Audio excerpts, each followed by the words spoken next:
Hello, I am Samuel and today we will now do A-level mathematics. Today we are now going to do something different, statistics. We are now going to do measures of location and spread. Chapter 1 is just introduction to statistical thinking and doesn't really cover much mathematics. So let's talk about statistics, the real maths.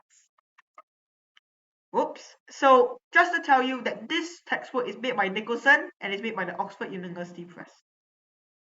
Let's talk about the mean, median, and mode. I assure you, you will know this from IGCSE Mathematics, a level below what you're studying now. So let's just review the three definitions here.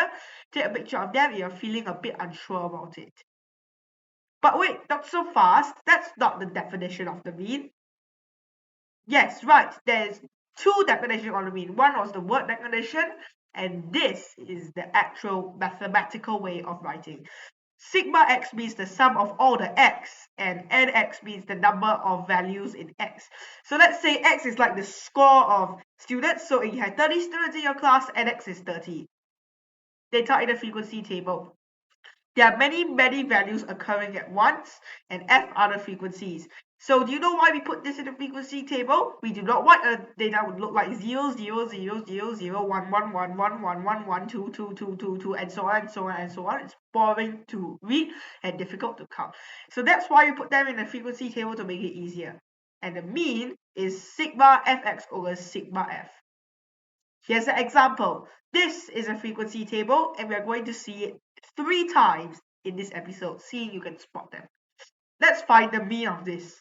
So the mean is 4 times 2 plus 5 times 4 plus 6 times 6. As you can see, and so on.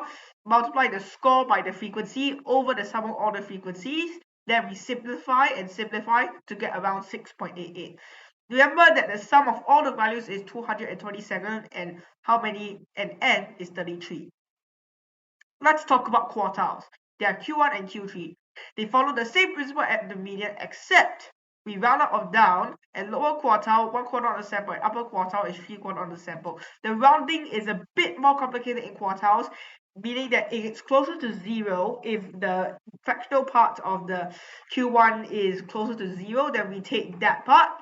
Below it, then we take above it, and it's 0.75. It's 0.5, we always try to take above or below, or you can just merge them together and divide them by 2. Let's talk about the interquartile range. It's exceedingly simple, Q3 minus Q1. Hence the term interquartile range. Now we're going to find the lower quartile, the upper quartile, and the interquartile range. The lower quartile, as you can see, there are 33 of those, so 33 divided by 4 is 8. Then you get 6. Upper quartile, we take 8 values from the top, and you get 8. Interquartile range, we subtract the 2, and you get 2. What about measuring the spread? This is where variance comes in. How? We sum from the mean, and we calculate all the differences. It's like calculating the error, and this is called the variance, or sigma squared.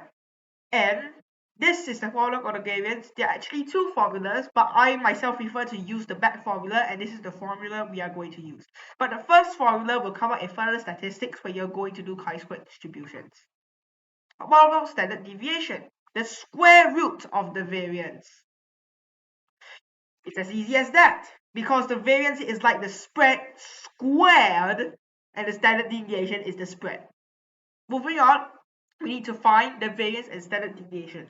The sum of values is 227. The sum of the squares of the values is this monstrous sum. Is the score squared times frequency, and you get 1629. The variance, we can figure it out using the formula, and we get around 2.0 more. Standard deviation is the square root of that, and you get 1.43. What about linear coding? This only happens in dire situations. Say, it's a transformation, to put it lightly, but say in your data has been changed to ax plus b, and you don't know what x is, but you know what a and b are, and you know the means and standard deviations. This is quite easy to figure out. It's because the mean, you stretch it, then you stretch the mean, and then when you shift it, you shift the mean. The spread doesn't change when you shift the graph, which makes sense because say you have the same score and then you add all the scores with 3, the spread won't change, right? You can try this in your standard statistical software package, and It makes sense because if the variance is the standard deviation squared, then the variance should be a squared times the odd variance. As I say this, I'll say see you, copper, and don't forget to say zinc when I come back.